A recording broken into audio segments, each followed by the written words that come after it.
कृष्ण। हरे कृष्ण। बहुत ही अच्छा उत्सव आज हमारे यहाँ पे आयोजित किया गया है। आज विश्वकर्मा परिवार में जो सबसे छोटी है पर सबके हृदय में जो है देवहूति, आज उनके जन्म तिथि का आज महोत्सव यहाँ पे मनाया जा रहा है।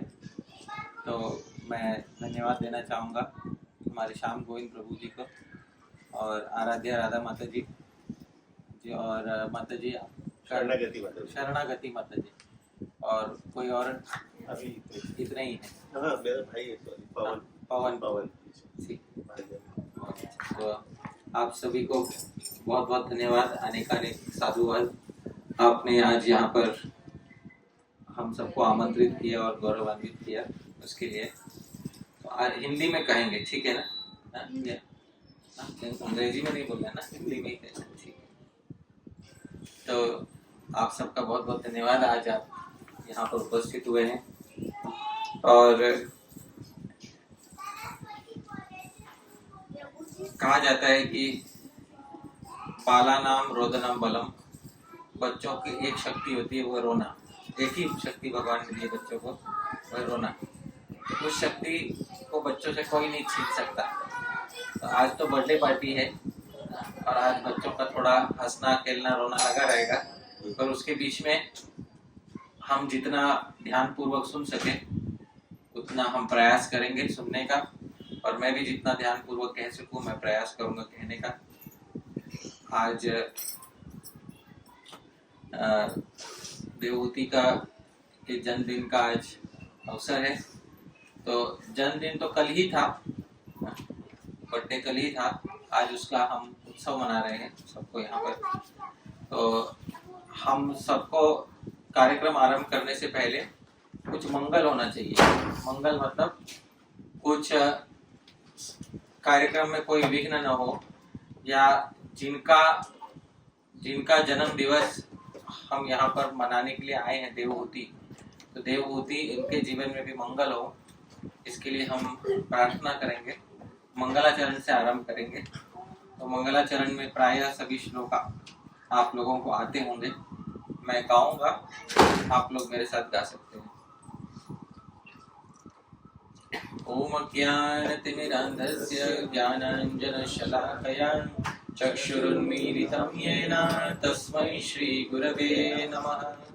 श्रीचैतन्यमनोभीष्टं स्थापितं येन भूतले सोऽयं रूपः कदा मह्यं ददाति स्वपदान्तिकम्। वन्देऽहं श्रीयुतपदकमलं श्रीगुरून् वैष्णवांश्च श्रीरूपं साग्रजातं सहगण रघुनाथान्वितं तं सजीवं साद्वैतं सावधूतं परिजनसहितं कृष्ण चैतन्य देवं श्रीराधा कृष्ण पादान् सहगण ललिता श्री विशाखान्वितांश्च नमो विष्णुपादाय कृष्ण प्रेष्ठाय भूतले श्रीमते भक्तिवेदांत स्वामिन्निति नामिने नमस्ते सारस्वते देवे गौरवाणी प्रचारिणे निर्विशेष शून्यवादी पाश्चात्य देश तारिणे नमो महावदान्याय कृष्ण प्रेम प्रदायते कृष्णाय कृष्ण चैतन्य नाम्ने गौरद्विषे नमः। हे कृष्णा करुणा सिंधो दीनबंधो जगत्पते गोपेश गोपिका कांत राधा कांत नमोस्तुते। तप्त कांचन गौरांगी राधे वृंदावनेश्वरी वृषभानुसुते देवी प्रणमामि हरिप्रिये। वाञ्छाकल्पतरुभ्यश्च कृपा सिन्धुभ्य एव च पतितानां पावनेभ्यो वैष्णवेभ्यो नमो नमः। जय श्री कृष्ण चैतन्य प्रभु नित्यानंद श्री अद्वैत गदाधर श्रीवासादि गौर भक्त वृंद। हरे कृष्णा कृष्णा कृष्णा हरे हरे, हरे राम राम राम हरे हरे। प्रभुपाद की जय। अनंत कोटि वैष्णव वृंद की जय। ताई गो प्रेमानंदे। आज बहुत अच्छी यहाँ पर सजावट की गई है और इस सजावट देख के हमें भी याद आता है बचपन में हमारे लिए भी बर्थडे मनाया जाता था, पर अब वो दिन गए।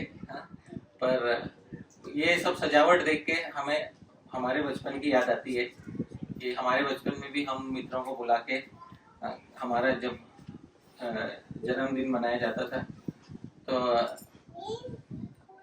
एक इस पूरे संसार को भी भगवान ने उसी तरह से सजाया है। संसार को यदि आप एक दृष्टिकोण से देखें तो संसार एक रंगमंच है। रंगमंच मतलब आप जानते हैं इंग्लिश में रंगमंच किसको कहते हैं? हाँ, स्टेज। स्टेज जो कहते हैं ना, ड्रामा का जो स्टेज होता है उसको रंगमंच कहते हैं। रंगमंच क्यों कहते हैं?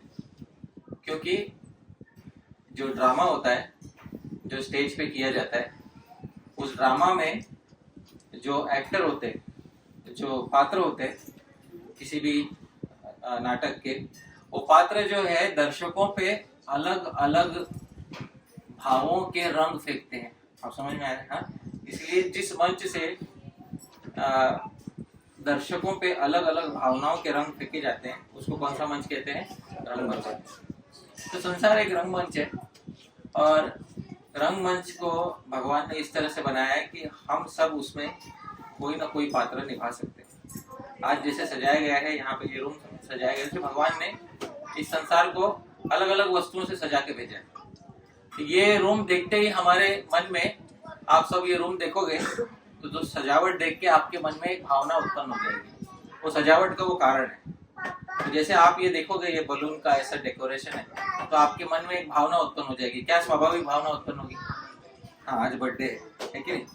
तो ये सजावट करने का एक कारण होता है कि वो एक उद्दीपन बनता है, वो एक स्टिमुलस बनता है जिससे कि हमारे हृदय में वो भावना जागृत होती है कि आज ये किस प्रयोजन से हमने ये इतना सब सजाया है।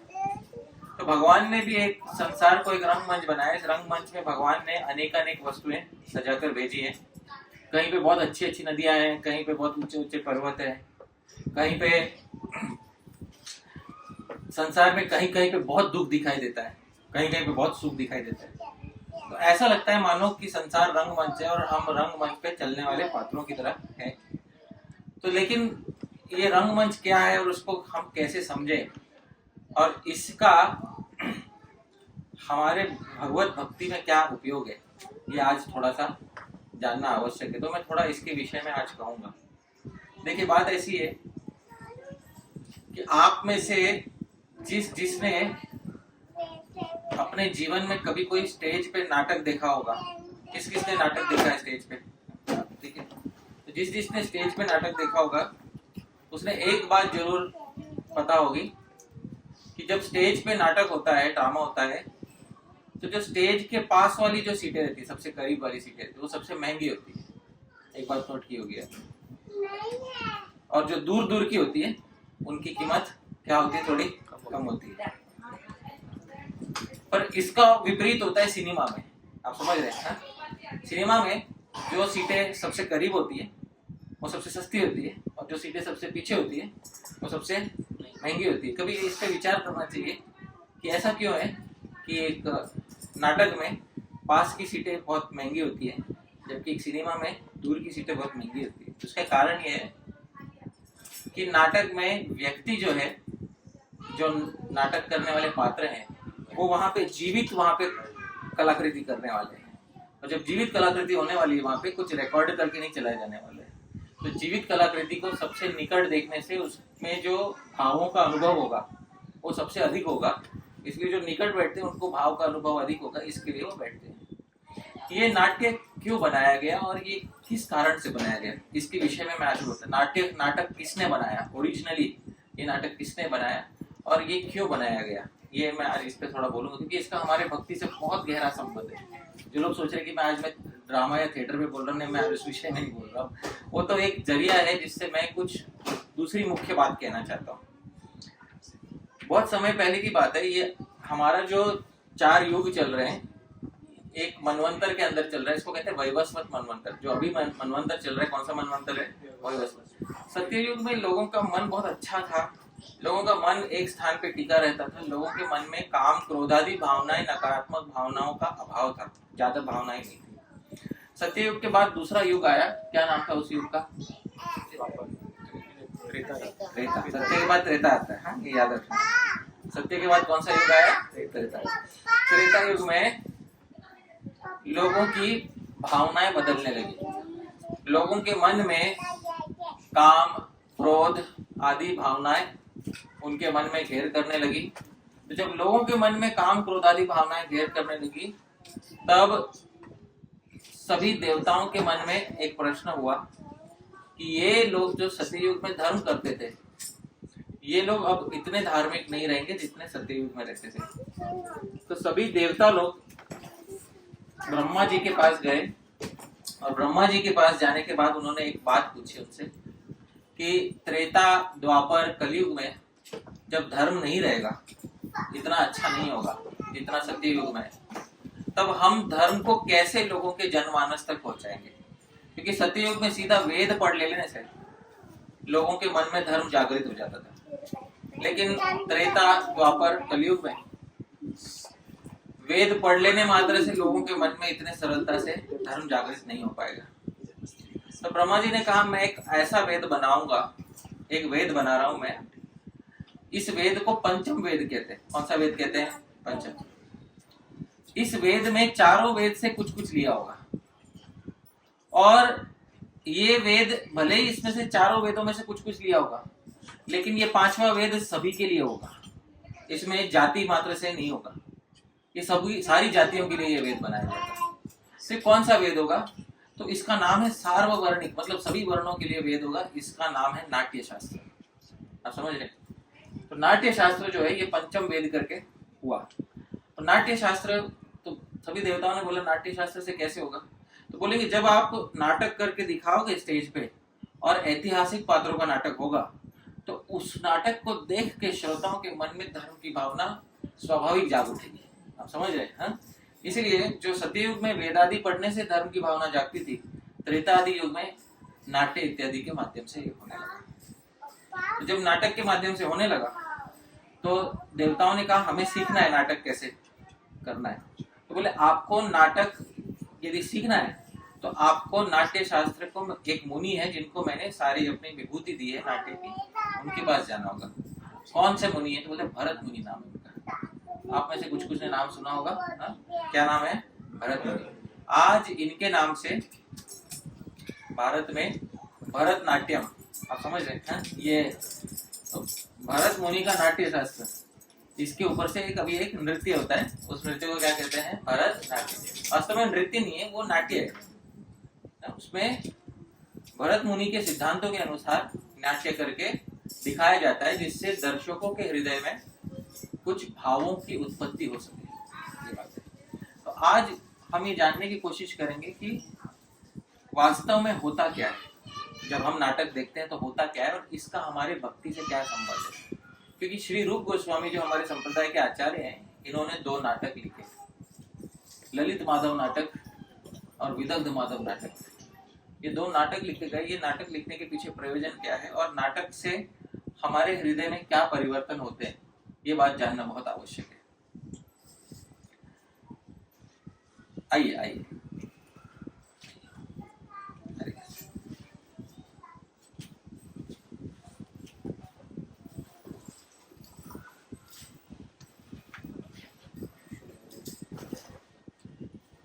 तो बैठी बैठी, आइए विराजी विराजी, आइए। हरे कृष्ण। आइए।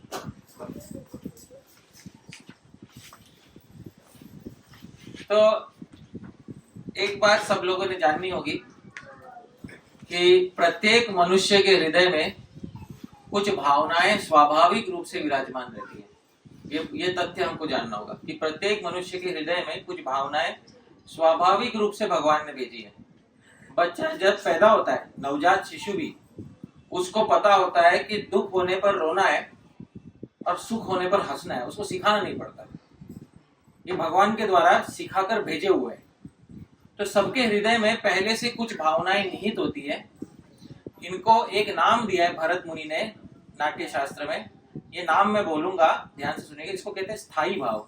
क्या कहते हैं? स्थाई भाव। स्थाई भाव का अर्थ ये होता है कि हर किसी के हृदय में कुछ कुछ भावना निहित होती है।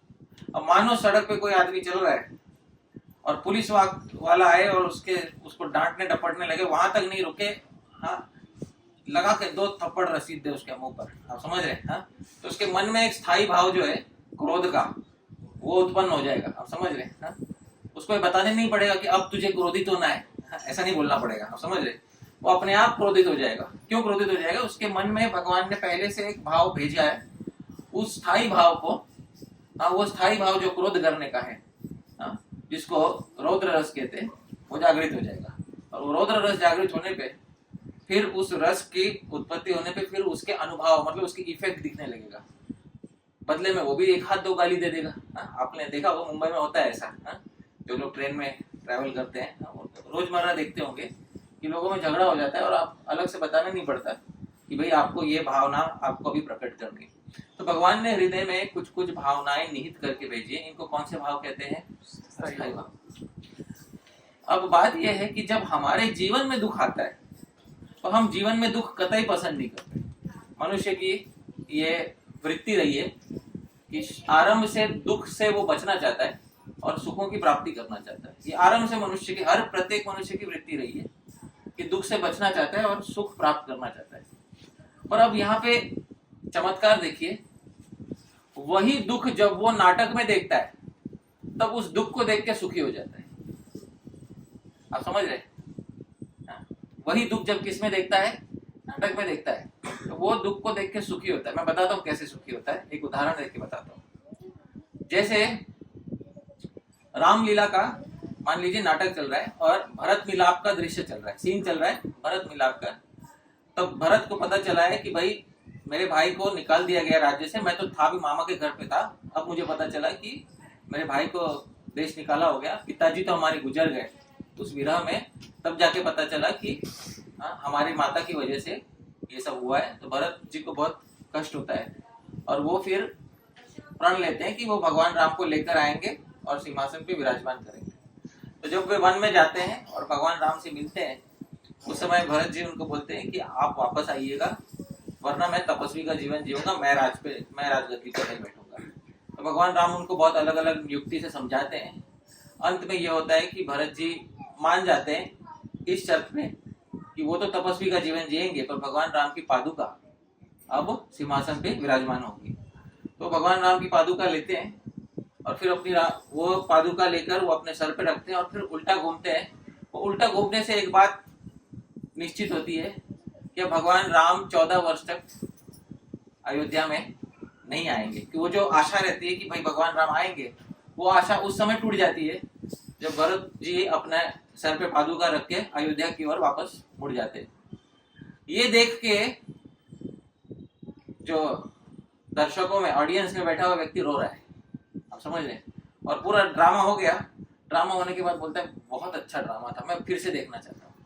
आप समझ रहे? बहुत अच्छा था, मैं फिर से देखना चाहता हूँ। अरे भाई तुमको तो दुख होगा, है ना? ड्रामा में तुम क्या कर रहे थे? रो रहे थे। तो रो रहे थे तो रोना सुख है कि दुख है? दुख है।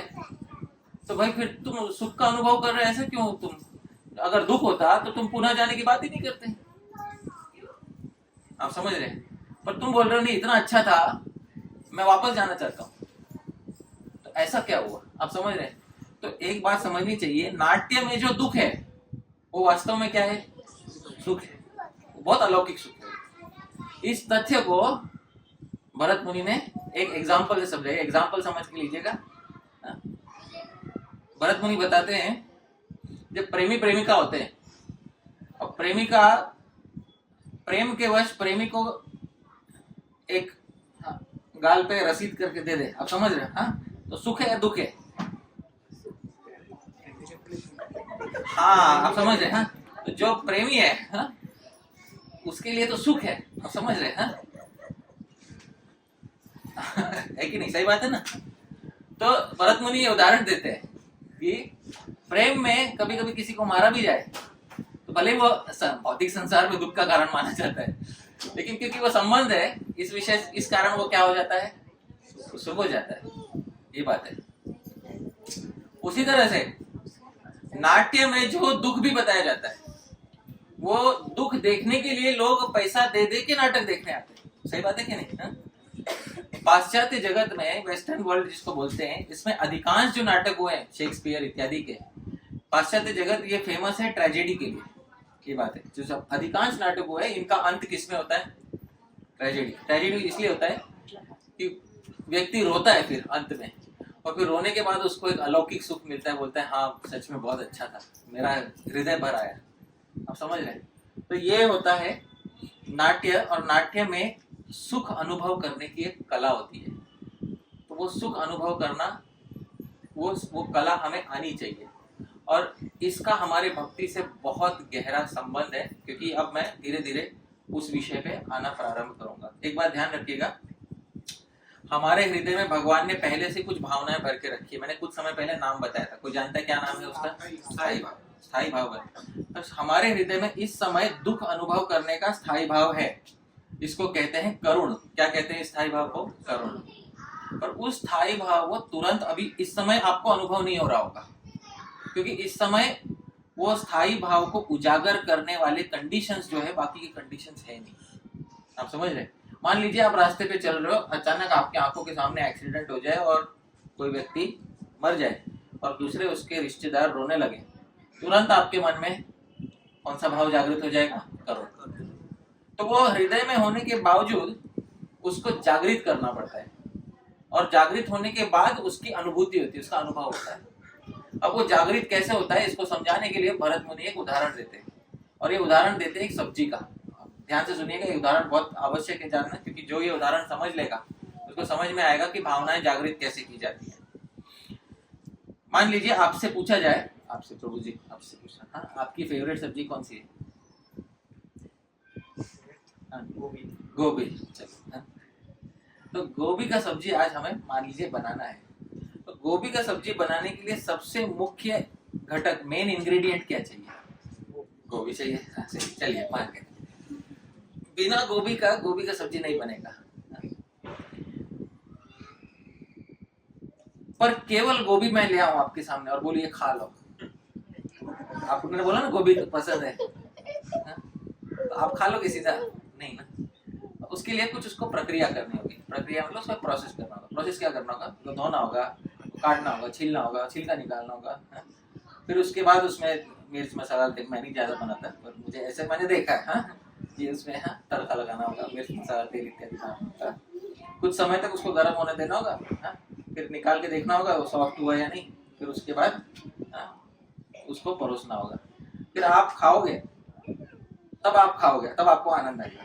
ठीक है, आपने हाँ बोल दिया, ठीक है। जब आप वो सब्जी खा रहे हो तो मुझे एक प्रश्न का उत्तर दो, तब आप क्या खा रहे हो? वो गोभी का रॉ सब्जी खा रहे हो, मसाला खा रहे हो, मिक्सचर खा रहे हो? अगर मिक्सचर खा रहे हो तो मैं सीधा सब मिक्स करके आपको दे देता हूँ, गरम नहीं करूंगा, चलेगा? हाँ गरम भी तो करना है ना, सीधी बात है। तो वो केवल मिक्सचर नहीं है, उसको मिक्स करने के बाद उसको तपाया गया है, उसमें कुछ रासायनिक क्रिया की गई है, आप समझ लो, केमिकल प्रोसेस से गुजारा गया है उसको। उसके बाद जो आप अनुभव करते हो वो ना तो गोभी का फ्लेवर है, ना तो मसाले का फ्लेवर है, ना तो जीरे का फ्लेवर है, ना तो तेल का फ्लेवर है, ना किसी का फ्लेवर नहीं, वो उससे हटके अलग ही एक फ्लेवर है जो उन सबके मिश्रण से और गर्म करने से पैदा हुआ है। उसको कहते हैं भोजन रस। क्या कहते हैं उसको? भोजन रस। ये रस शब्द बहुत आवश्यक है। अभी हम आए, सबको ग्लास में परोसा गया, कुछ क्या दिया गया सबको? रस। अब समझ, सबसे पहले क्या दिया गया सबको? रस। क्योंकि आदमी दुखी होके आता है संसार से, फिर उसके हाथ में तुरंत क्या पकड़ा दिया जाता है? रस। ये लो सुखी हो जाओ, है ना। पहली भावना ये है, यदि आप बाहर से दुखी होके आए हो, ये लो।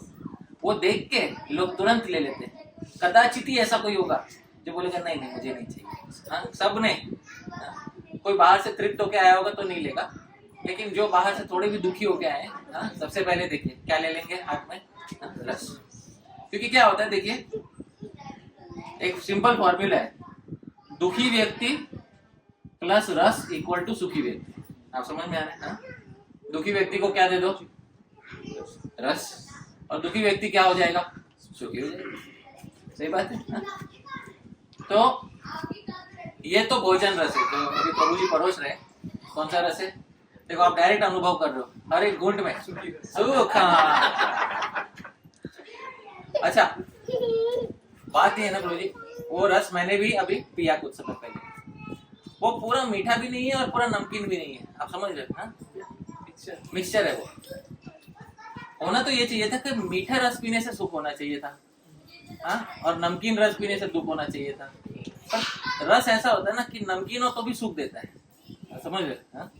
कुछ कुछ लोगों को केवल मीठा रस नहीं पसंद आता, भोजन रस की बात कर रहा हूँ मैं, मीठा रस नहीं पसंद आता। तो रस कैसा भी हो, हाँ? जिसको पसंद आता है उसको सुख देता है, ये बात है। तो इसी भोजन रस को भरत मुनि ने नाट्य शास्त्र में उतारा। सबके हृदय में एक भाव रहता है, कौन सा भाव होता है वो? तो वो हो गया आपके मेन सब्जी, आप समझ में आ रहे हैं? हाँ? गोभी का सब्जी में मेन घटक क्या होता है? गोभी। तो वो है आपके हृदय में, पर उसमें आपको कुछ और जोड़ना पड़ेगा, मिलाना पड़ेगा। क्या क्या मिलाना पड़ेगा? तो भरत मुनि ने उसको पहला बोला, मेरे पीछे बोलिए, विभाव। विभाव मतलब क्या होता है? कुछ कारण होते हैं, कुछ कॉज होते हैं जो एक साथ आने चाहिए, तब जाके वो होगा। तो क्या क्या कारण होना चाहिए? कुछ घटना होनी चाहिए, आप समझ में? क्या होनी चाहिए? कोई घटना। वो घटना जब होगी, और कोई पात्र होने चाहिए, कोई व्यक्ति होना चाहिए वहां पे। तो व्यक्ति और घटना एक साथ आएगी तो उसको कहते हैं विभाव। क्या कहते हैं उसको? विभाव। और उसका अनुभव करने के बाद कुछ इफेक्ट होना चाहिए, कुछ परिणाम होना चाहिए। जैसे किसी को 2 गाली दे दिया तो उसका मुंह तमतमा गया, मुंह लाल हो गया। अब मुंह लाल हो जाना ये कारण है या ये इफेक्ट है? कार्य है, इफेक्ट है, कार्य है। तो उसका कुछ कुछ परिणाम भी होना चाहिए। और जब ये सब एक साथ आते हैं तो हृदय में जो भावना का अनुभव होता है उसको भरत मुनि कहते हैं नाट्य का रस कहते हैं। क्या कहते हैं? नाट्य का रस। और ये रस अलौकिक होता है। ये रस भौतिक संसार में किसी केमिकल से प्रोड्यूस नहीं किया जा सकता। इसलिए रस को जब बताते हैं, वो रस बताने वाले आचार्य बताते हैं कि रस ब्रह्मानंद सहोदरम, ये ब्रह्म आनंद का बड़ा भाई है। रस जो है कौन से आनंद का बड़ा भाई है? ब्रह्म आनंद का बड़ा। भौतिक रस की बात कर रहा हूँ मैं, मटेरियल वर्ल्ड में जो ड्रामा इत्यादि देख के जो ना, उसकी बात कर रहा हूँ। उस रस को बोलते हैं ब्रह्म आनंद सहोदरम। ये ब्रह्म आनंद का बड़ा भाई है, ब्रह्म का जो आनंद है उसका बड़ा भाई है।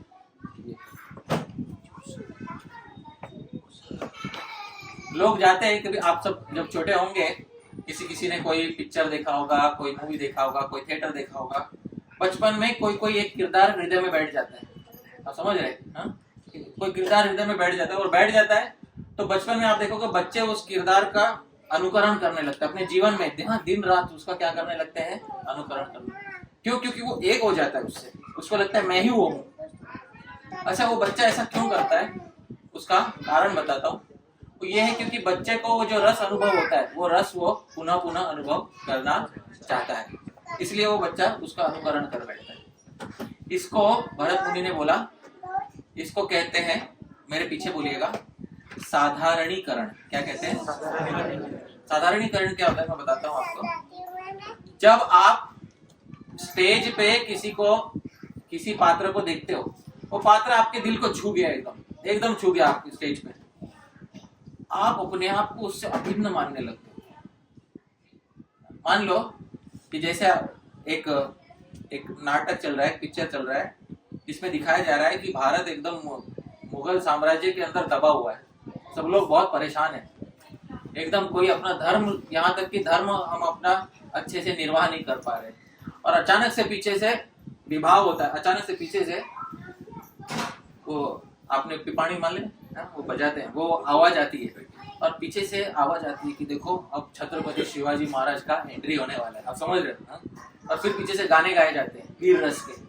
तो जैसे ही महाराज का एंट्री होता है स्टेज के ऊपर, वैसे ही सारे के सारे मुगल जो है वो वहां से भाग जाते हैं, आप समझ रहे? तुरंत हृदय में देखने वाले के मन में उसको लगता है नहीं, ये जो पात्र निभा रहा है, शिवाजी महाराज का कैरेक्टर निभा रहा है, वो उससे एक हो जाता है हृदय में और बोलता है ये मैं ही हूँ, आप समझ रहे? और कभी कभी तो दर्शक सीट पे बैठ के अपने हाथ पैर चलाने लगते हैं, आप समझ रहे हैं?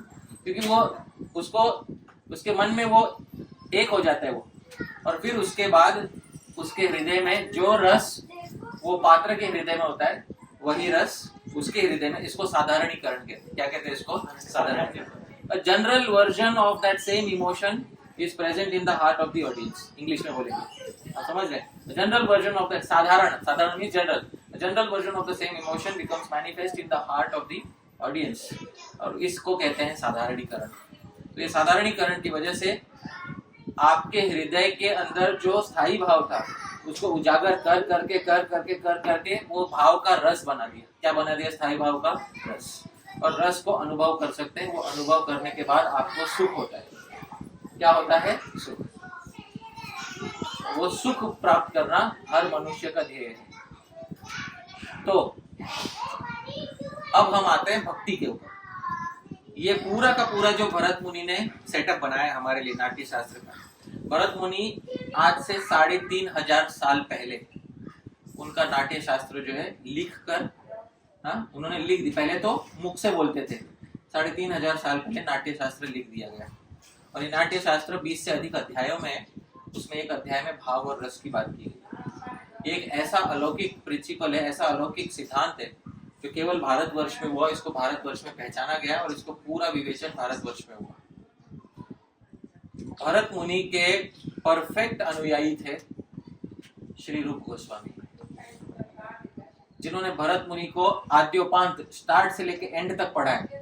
और भरत मुनि के मानो जैसे बहुत क्या कहते हैं, डेडिकेटेड कोई व्यक्ति जिनका हृदय, वो श्री रूप गोस्वामी है। अपने ग्रंथों में भरत मुनि का वो की प्रशंसा करते नहीं थकते।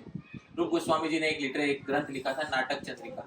बहुत कम लोगों को पता होगा कि रूप गोस्वामी जी ने चैतन्य महाप्रभु को मिलने से पहले ग्रंथ लिखा था। क्या नाम था? नाटक चंद्रिका। नाटक चंद्रिका ग्रंथ में श्री रूप गोस्वामी ने बताया था कि मैंने जो सीखा है वो भरत मुनि से सीखा है। आज मैं जो भी सीखा है वो किससे सीखा है? भरत मुनि से सीखा है। तो श्री रूप गोस्वामी जी ने भरत मुनि का ये पूरा सिद्धांत लिया और भरत मुनि के पूरे नाट्य शास्त्र में उन्होंने एक बात समझ ली कि पूरे नाटक का एक प्रयोजन होता है, दर्शकों के हृदय में एक वस्तु की उत्पत्ति करना। किस वस्तु की उत्पत्ति ना? रस। इसलिए रूप गोस्वामी ने जो ग्रंथ लिखा, मुख्य ग्रंथ भक्ति रस अमृत सिंधु, रूप गोस्वामी जी जानते थे कि अंत में भक्तों को किस वस्तु का अनुभव होना चाहिए? रस।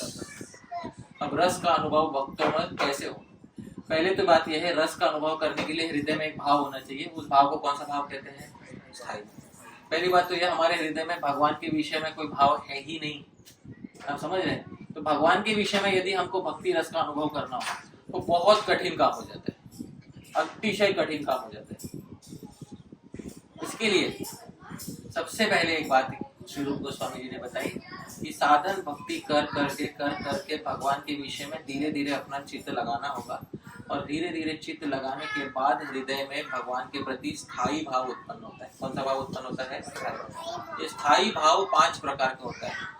5 प्रकार का स्थायी भाव जो है, आप सबको पता होगा। 5 कौन से रस है? मुख्य रस है शांत, दास्य, सख्य, वात्सल्य। 5 मुख्य रस होते हैं, शांत, दास्य, सख्य, वात्सल्य, माधुर्य। तो ये 5 भावनाएं आप भगवान के संबंध में अपने हृदय में डेवलप कर सकते हैं। तो वो डेवलप करने के लिए आपको सबसे पहले भगवान कौन है ये जानना होगा। अधिकांश लोगों के लिए भगवान एकमात्र ऐतिहासिक फिगर, जिसको हम बोलते हैं कि कृष्ण थे, बहुत महान थे और हम उनकी पूजा करते हैं, बस इसी यहीं तक सिमट के रह जाती है। जब प्रभुपाद जी कहते हैं Krishna is the supreme personality of God head, पर प्रभुपाद जी केवल यहाँ तक नहीं रुके, उन्होंने बहुत सारा वर्णन किया है श्री कृष्ण का। तो श्री कृष्ण का जो वर्णन किया गया है वो वर्णन भी हमें जानना आवश्यक है, पर वो वर्णन कभी कभी हम ध्यान से श्री कृष्ण को जानते नहीं है। नाटक में एक मुख्य पात्र होता है जिसको हम आजकल की भाषा में हीरो कहते हैं। आप समझ रहे हैं? श्री रूप गोस्वामी ने बताया था कि भगवान की लीला में हीरो कौन होगा? मुख्य नायक कौन होगा? श्री कृष्ण। अच्छा, अब नायक में भी अलग अलग प्रकार होते हैं, रूप गोस्वामी ने बताया था। एक होता है धीर ललित। धीर ललित मतलब जो गाने, हंसने, खेलने, नृत्य करने, म्यूजिक में एक्सपर्ट होता है ना, कुछ मूवीज में या कुछ ड्रामा में ऐसा नायक होता है। इसको कौन सा नायक कहते हैं? धीर ललित। ये रोमांटिक होता है बहुत, आप समझ रहे हैं? तो कृष्ण जो है परफेक्ट बैठते हैं कौन से नायक में? धीर ललित, समझ रहे? लेकिन ना एक नायक का एक दूसरा टाइप भी होता है, तो धीर उद्धत। उद्धत वो होता है जो दूसरे को सबक सिखाने में एक नंबर हो, समझ में आ रहा है? सामने वाले जो प्रतिनायक होता है, विलन होता है, उसको मार मार के उसका कीमा निकाल दे, उसका रक्त से अपने हाथ सींच दे, ऐसा भी नायक होता है। ऐसे नायक को कौन सा नायक कहते हैं? धीर उद्धत। तो रूप गोस्वामी बताते हैं हाँ नहीं, श्री कृष्ण भी जब कंस के इसमें गए थे, अखाड़े में गए थे, कंस के अखाड़े में, तो श्री कृष्ण को जब देखा गया, श्री कृष्ण ने कुवलया पीड़ का जो उसके दांत थे वो ना रक्त से सने हुए थे, और भगवान ना बलराम और कृष्ण एक एक हाथी का दांत ना अपने कंधे पे रखे हुए थे, और वो दांत से जो रक्त था ना भगवान के इधर कंधे पे बह रहा था। आप समझ रहे? ऐसा दृश्य कंस के अखाड़े में हुआ था। और तब भगवान ने ऐसा एक हाथी का जो सूंड है, सींग है, उधर इधर रख के वो पूरा उनके हाथ से खून बह रहा था। उस समय कंस को सीधा सीधा चैलेंज किया था, और जब कंस आया था लड़ने के लिए अंत में चाणूर और मुष्टिक को मारने के बाद, तो भगवान ने उसको इतना मारा कि मरते मरते उसका सारा रक्त जो है भगवान ने अपने हाथों से निकाला है। आप समझ रहे? जब वो बीभत्स दृश्य दिखा होगा लोगों ने, तब पता चला होगा कृष्ण कौन से प्रकार के नायक है? धीर उद्धत। पर वही कृष्ण वृंदावन में कौन से प्रकार के नायक है? धीर ललित। सही बात है? तो कृष्ण में सभी प्रकार के नायकों के गुण विद्यमान है, पर बाकी जो नायक है वो एक प्रकार का ही नायक हो सकता है। जैसे भीमसेन को यदि आप मुख्य कैरेक्टर बना दो किसी ड्रामा का, तो भीमसेन एक प्रकार का नायक होगा। कौन से प्रकार का नायक होगा? धीर उद्धत। मतलब भीमसेन और परशुराम पे मूवी बना दो, आप समझ रहे हो, एक प्रकार का नायक होगा। कौन सा नायक होगा? धीर उद्धत, है कि नहीं? ऐसा तो ऐसे 4 प्रकार के नायक होते हैं। वो नायक भी श्री रूप गोस्वामी ने बताया। श्री कृष्ण कैसे हर नायक की भूमिका में बैठते हैं ये भी बताया गया। पर हम तब श्री कृष्ण को वैसे देख पाएंगे जब हम श्री कृष्ण को अपना मानेंगे। आप समझ रहे? जब ड्रामा होता है तब हम मेन कैरेक्टर को अपना मानते हैं, तब जाके हमारा रस का अनुभव होता है। यदि हम उसको अपना ही ना माने तो क्या हम रस का अनुभव कर सकते हैं? नहीं कर सकते। आप रामलीला का ड्रामा देखने गए और वो ड्रामा में आप बोले मुझे तो राम से कोई लेना देना ही नहीं है, तो आप में और जो दीवार पे पेंटिंग है उसमें अधिक फर्क नहीं रह जाएगा।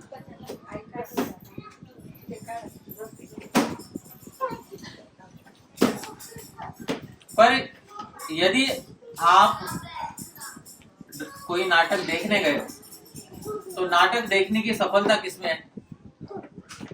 क्या होना चाहिए नाटक देखने के बाद? रस हो प्राप्त होने के लिए आपको किसी पात्र के साथ क्या करना होगा? कनेक्शन होना। वो कनेक्शन जब तक नहीं होगा तब तक आपको किसी भी रस की अनुभूति नहीं हो सकती। फिर हम जाते तो मंदिर जाते हैं, भगवान की कथा सुनते हैं, सब कुछ होता है, लेकिन हम वो दीवार पे पड़े चित्र की तरह हो रहते हैं, हमारे हृदय में कोई परिवर्तन नहीं होता। तो वो अपनापन जो है जिसको साधारणीकरण कहते हैं वो होना बहुत आवश्यक है। ये पूरा सिद्धांत श्री रूप गोस्वामी जी ने समझाया, और इस सिद्धांत के अनुसार यदि हमको भगवान के भक्ति रस को प्राप्त करना है तो उसमें पहला कदम होगा भगवान को क्या मानना? अपना, भगवान से अपनापन होना। तो अपनापन होने के लिए साधन भक्ति करना, भगवान के विषय में स्मरण करना, प्रतिदिन स्मरण करना नितांत आवश्यक है, एक्सट्रीमली एसेंशियल। वो जो नहीं करेगा वो व्यक्ति भगवान के संबंधित किसी भावना को जागृत नहीं कर सकता। और यदि भगवान से संबंधित किसी भावना को जागृत नहीं किया, मनुष्य जन्म प्राप्त होने के बाद भी पराजय हो जाएगी। शास्त्र कहता है इसको। मनुष्य जन्म की पराजय क्या है? कोई जानता है क्या है मनुष्य जन्म की पराजय? हाँ, कि मनुष्य देह मिलने के बाद भी पशुवत जीवन निकाल देना। समझ रहे कैसे जीवन निकाल देना? पशुवत जीवन निकाल देना। इससे तो अच्छा पशु हो जाते। मनुष्य जीवन प्राप्त हो जाने पर भी पशुवत जीवन निकाल देना, ये पराजय है। पराभवस्तावद बोध जातो यावद न जिज्ञासत आत्मतत्व। ब्रह्म जिज्ञासा ना होना, भगवान के विषय में जिज्ञासा ना होना, और जीवन को बस पशुवत निकाल देना, ये मनुष्य जीवन की पराजय है। और इस पराजय से यदि बचना है, क्योंकि पराजय होने के बाद पुनः जन्म मिलता है, अब वो जन्म कहाँ मिलेगा उसका कोई ठिकाना नहीं है। और कुछ लोग इतने मूर्ख होते हैं, बोलते बाद में देख लिया जाएगा। आप समझ रहे, बाद में देख लिया जाएगा, अगले जन्म में देखेंगे क्या करना है क्या नहीं। और अगले जन्म में जो इस जन्म के कर्मों के अनुसार दुख होगा उसको सहने की शक्ति भगवान, मैं किसी को भी नहीं दुख होने चाहिए, क्योंकि अगले जन्म में जो दुख होगा, जन्म स्वयं मरण से बड़ा दुख जन्म होता है। आप समझ रहे, मरण तो 10 मिनट में हो जाता है, जन्म 9 महीना लेता है। मरण से बड़ा दुख क्या होता है? जन्म। तो ये जो दुख है ये अभी तो भूल गए हम लोग, और बाद में जब ये दुख सच में हमारे प्रत्यक्ष हो जाते, सामने सामने आ जाते हैं, तब व्यक्ति हाय करता है कि जीवन में मैं बहुत कुछ खो दिया। तो इसलिए बहुत आवश्यक है कि भगवान के संबंध में अपनापन करना। और यदि मान लीजिए मृत्यु का समय आ जाए और हृदय में सबसे उत्कृष्ट नायक के रूप में श्री कृष्ण विराजमान हो, आप समझ रहे हैं, क्योंकि अपनापन डेवलप करके भगवान के संबंध में भक्ति रस का अनुभव किया था जीवन में, यही किया, भगवान का भक्ति रस अनुभव किया, उसके लिए भगवान को अपना बनाया। फिर मृत्यु के समय जो हृदय के सबसे निकट होता है वो व्यक्ति नायक बन के सामने आता है। आप समझ रहे, और जिसके अंत में नायक बन के श्री कृष्ण जिसके हृदय में विराजमान हो, भले धीर उद्धत नायक ही क्यों ना हो, आप समझ रहे हैं, लेकिन अंत में जिसने भगवान का स्मरण कर लिया, वो भगवान की खुद की कंडीशन जो है गीता में, अंत काले च माम एव स्मरण कलेवर, तो भगवान का स्मरण करके देह त्याग कर देता है, उसका पुनर्जन्म नहीं होता। तो ये आज थोड़ा शॉर्ट में हमने, संक्षेप में हमने बताया कि रस क्या होता है, रस का अनुभव क्यों करते हैं। रस 2 प्रकार का होता है, भोजन रस और नाट्य रस। आप समझ रहे हैं कौन से 2 रस होते हैं? भोजन रस और, भोजन में 6 रस होते हैं, मैं बताता हूँ। मधुर, मधुर मतलब मीठा, लवण, लवण मतलब नमकीन, तिक्त, तिक्त मतलब तीखा, तिक्त मतलब कड़वा, कटु मतलब तीखा, कषाय, कषाय जिसको हम एस्ट्रिंजेंट बोलते हैं, एस्ट्रिंजेंट क्या बोलते हैं? तो वही हिंदी में बोलते हैं तीता। अब बोले आप पता नहीं उत्तर भारतीय कोई होगा नहीं, तीता, तीता बोलते हैं उसको। कसेला, कसेला तीता, कसेला। और एक होता है अम्ल, खट्टा। तो ये 6 भोजन के रस होते हैं। तो जैसे 6 भोजन के रस में हर किसी को एक रस पसंद नहीं होता, कोई कोई खट्टा जूस लेता है, आप समझ रहे, कोई कोई कौन सा जूस पसंद करता है? मीठा। वैसे भक्ति में या नाट्य में हर किसी को एक जैसा रस पसंद नहीं होता। किसी किसी को ट्रेजेडी वाला पसंद होता है, किसी किसी को कॉमेडी पसंद होता है, किसी किसी को रोमांस पसंद होता है, तो रस अलग होते हैं। वैसे भगवान के संबंध में हर किसी की प्रवृत्ति एक जैसी नहीं होती, हर किसी को अलग अलग भगवान के प्रति भावना होती है। तो जिस जिसकी जैसी जैसी भावना होती है, उस भावना को विकसित कैसे करे, डेवलप कैसे करे, इसका पूरा वर्णन एक ग्रंथ में किया श्री रूप गोस्वामी ने। क्या नाम है ग्रंथ का? भक्ति रस अमृत सिंधु। भक्ति रस अमृत सिंधु ये ग्रंथ का नाम है। ये पूरी रस साधना है। गौड़ीय वैष्णव साधना वास्तव में कौन सी साधना है? ये रस साधना है।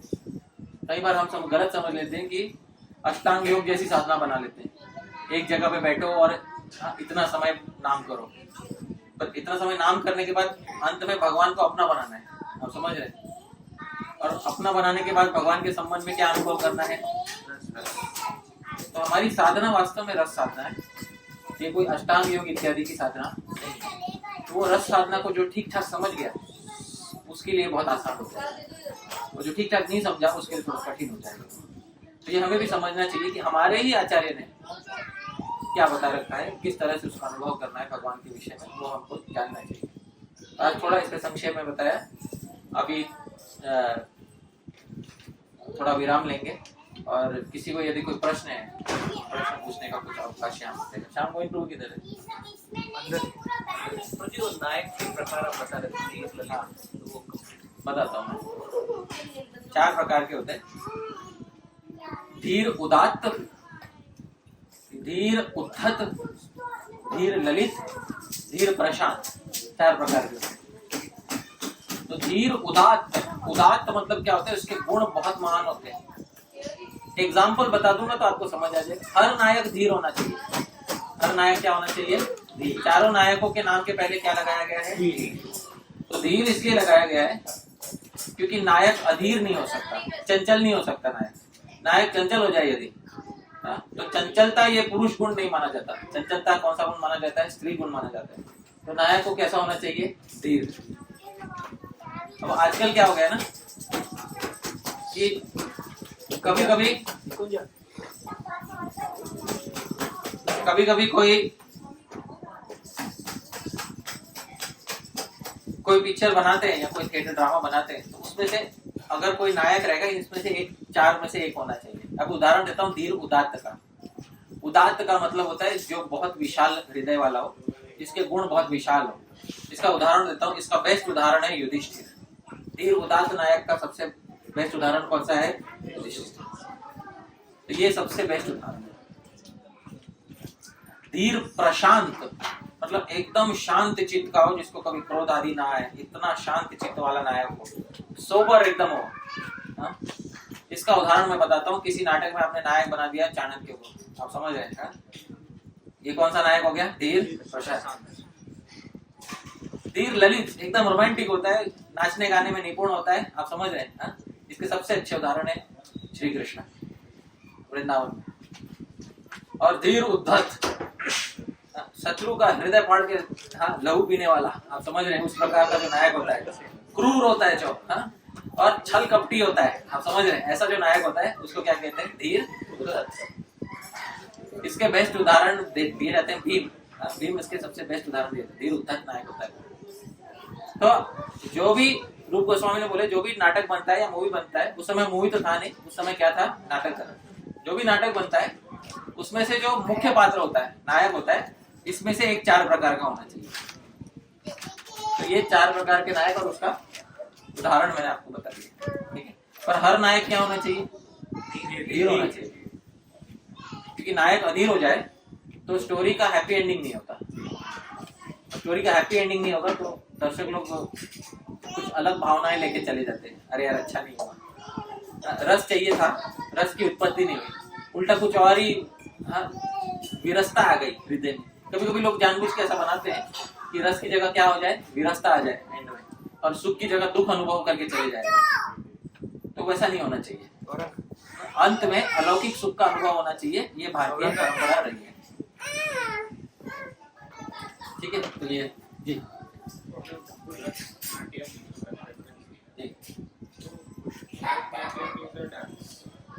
वो नाट्य, उसमें नृत्य पे एक अध्याय है। हाथ और पैर के मूवमेंट को डांस कहते हैं, या हाथ या पैर के मूवमेंट को नाट्यम कहते हैं, या नाट्यम किसको कहते हैं? Action dialogue. तो फिर भरत नृत्य बोलना चाहिए था ना, पर नाम क्या दिया गया? भरत नाट्य। आपने केरल में जो नृत्य होता है, कुचिपुड़ी होता है, उसमें ना बड़े बड़े मुखौटे लगाए जाते हैं चेहरे पे।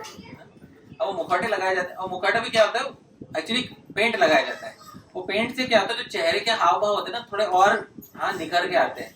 फिर वो अपने आंखों पे ऐसे ऐसे करता है, वो आप समझ रहे हैं?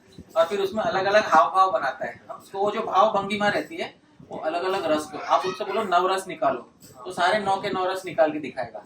फिर वो हास्य रस दिखाएगा, फिर वो श्रृंगार रस दिखाएगा, आप समझ रहे हैं? सारे रस निकाल के दिखाएगा। वो भरतनाट्यम में वो कला रहती है। और नाट्य के माध्यम से मुख्य बात यह है कि जो नृत्य करने वाले होते हैं, उनके आंखों में, उनके चेहरे पे जो हाव भाव रहते हैं वो मुख्य है, और ये जो हाथ पैर इत्यादि से करते हैं वो उन भावों को पोषित करने के लिए होते हैं। वो नृत्य पे अलग अध्याय है भरत मुनि के नाट्य शास्त्र। हाँ, और फिर एक एक पार्ट को लेके भरत मुनि के बाद आने वाले जो परवर्ती लेखक थे, ऑथर थे, उन्होंने एक एक पार्ट को बहुत डेवलप किया। तो एक नृत्य के ऊपर फिर एक सेपरेट बन गया, फिर रस के ऊपर एक सेपरेट बन गया। तो ये सब अलग अलग हो गया। तो लेकिन उसका जो मूल है वो नाट्य शास्त्र भरत मुनि का। हाँ, बिकॉज ऑफ रस, ऑफ कोर्स।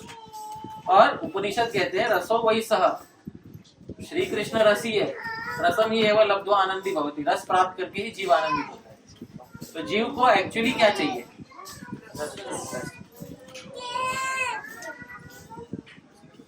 एक हाँ हाँ कौन सा रस है ये? जब साधन है, साधन का अर्थ क्या होता है? मीन्स या गोल? मीन्स होता है ना, तो मीन्स में गोल क्यों ढूंढ रहा है? तो होली ने भी जैसे बोलते कि it's like a goal only. हाँ, गोल भी होता है। गोल कब होता है?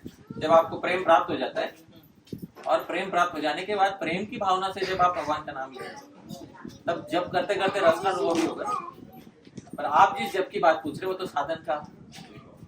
जब आपको प्रेम प्राप्त हो जाएगा, आप जपमाला ना भी लेके बैठो, आप अकेले बैठ के भगवान का नाम लोगे, है कि नहीं?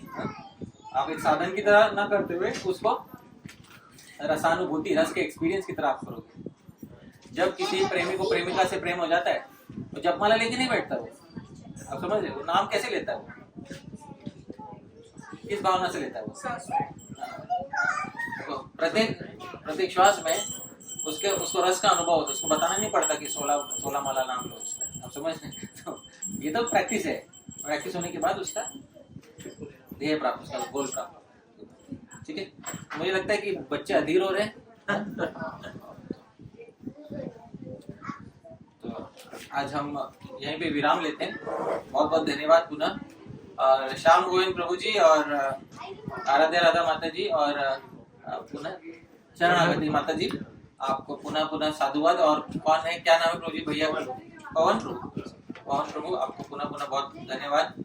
आज आपने हम सबको यहाँ पे आमंत्रित किया, हमें गौरवान्वित किया। और देवहूति, जिसका आज द्वितीय जन्म दिवस हम मनाने जा रहे हैं, हम सभी उसके लिए हृदय से प्रार्थना करेंगे कि उसे स्वास्थ्य खूब अच्छा रहे, खूब मंगल करे भगवान उनका, और भगवान के और श्रीमती राधा रानी की बहुत कृपा प्राप्त हो। इसके लिए हम सब महामंत्र एक बार जोर से जप करेंगे। ठीक है? हरे कृष्णा कृष्णा कृष्णा